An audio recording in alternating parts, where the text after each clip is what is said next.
জাতিসংঘের নিরাপত্তা পরিষদের বৈঠক সাধারণত কূটনৈতিক ভাষায় সীমাবদ্ধ থাকে, কিন্তু এবার সেই সভাকক্ষই পরিণত হল আন্তর্জাতিক শক্তি প্রদর্শনের এক উত্তাপ্ত মঞ্চে।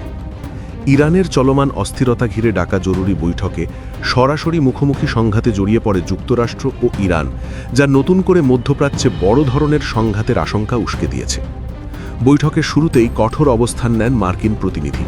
তিনি বলেন, ইরানে চলমান সহিংসতা, মানবাধিকার লঙ্ঘন ও অর্থনৈতিক বিপর্যয়ের জন্য সরাসরি দায়ী খামেনি প্রশাসন। মার্কিন প্রতিনিধি স্পষ্ট করে বলেন, ইরানের জনগণ পরিবর্তন চায়, যুক্তরাষ্ট্র সেই সাহসী জনগণের পাশে আছে এবং থাকবে। ইরানের বর্তমান সরকার নিজেদের জনগণের বিরুদ্ধে দমনপীড়ন চালাচ্ছে এবং এজন্য আন্তর্জাতিক সম্প্রদায়ের কাছে তাদের জবাবদিহি নিশ্চিত করা জরুরি। ইরানের ভেতরে গণতান্ত্রিক আন্দোলন দমনে যেসব সহিংসতা চালানো হচ্ছে তা আন্তর্জাতিক আইনের সুস্পষ্ট লঙ্ঘন। মার্কিন বক্তব্য শেষ হতেই পাল্টা তীব্র প্রতিক্রিয়া জানান ইরানের স্থায়ী প্রতিনিধি।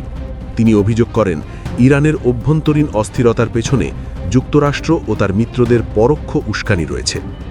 ইরান কোনো যুদ্ধ বা উত্তেজনা চায় না, কিন্তু আমাদের বিরুদ্ধে প্রত্যক্ষ বা পরোক্ষ কোনো আগ্রাসন হলে তার জবাব হবে কঠোর ও তাৎক্ষণিক। এটি হুমকি নয়, বাস্তবতা। ইরানের সার্বভৌমত্ব ক্ষুণ্ণ করার যে কোনো প্রচেষ্টার দায় সম্পূর্ণভাবে আক্রমণকারীদের ওপর বর্তাবে।